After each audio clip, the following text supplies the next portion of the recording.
हर साल करोड़ों प्रवासी पक्षी धरती के एक छोर से दूसरे छोर तक हजारों किलोमीटर की यात्रा पर निकलते हैं। ये नन्हे परिंदे, जिनमें से कुछ का वजन एक सिक्के से भी कम होता है, समुद्रों, रेगिस्तानों और पहाड़ों को पार कर लेते हैं। आर्कटिक टर्न नाम का पक्षी हर साल लगभग 70,000 किलोमीटर उड़ता है। यह उत्तरी ध्रुव से उड़कर सीधे दक्षिणी ध्रुव तक पहुंचता है और फिर वापस लौट आता है। यानी यह हर साल पूरी पृथ्वी का चक्कर लगाता है। इसी तरह छोटे छोटे वॉर्बलर भी बिना रुके हजारों किलोमीटर लंबी उड़ान भर लेते हैं। उनकी यह यात्रा साहस और सहन शक्ति की मिसाल है। लेकिन सवाल उठता है, वे रास्ता कैसे ढूंढते हैं?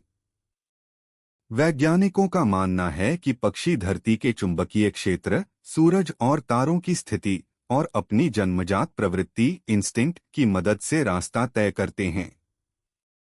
मानो उनके भीतर एक प्राकृतिक जीपीएस लगा हो। लंबी यात्रा के दौरान ये पक्षी बीच बीच में रुककर आराम करते हैं।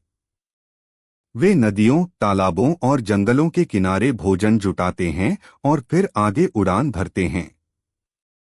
ये ठहराव स्थल उनके जीवन और मृत्यु के बीच का अंतर तय कर सकते हैं। प्रवासी पक्षी केवल यात्रियों की तरह नहीं हैं, बल्कि हमारे पर्यावरण के संतुलन के लिए भी बेहद जरूरी हैं। ये कीट पतंगों की संख्या नियंत्रित करते हैं, पौधों के बीज फैलाते हैं और अलग अलग पारिस्थितिक तंत्रों को जोड़ते हैं। लेकिन आज उनकी राह आसान नहीं है। जलवायु परिवर्तन, जंगलों का कटना, वेटलैंड्स का खत्म होना और इंसानी गतिविधियां उनके लिए बड़ी चुनौती बन चुकी हैं। कई प्रवासी पक्षी अब विलुप्ति के खतरे में हैं।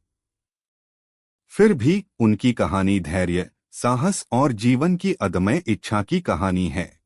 ये छोटे कि चाहे रास्ता कितना भी लंबा क्यों न हो, मंजिल तक पहुंचना संभव है।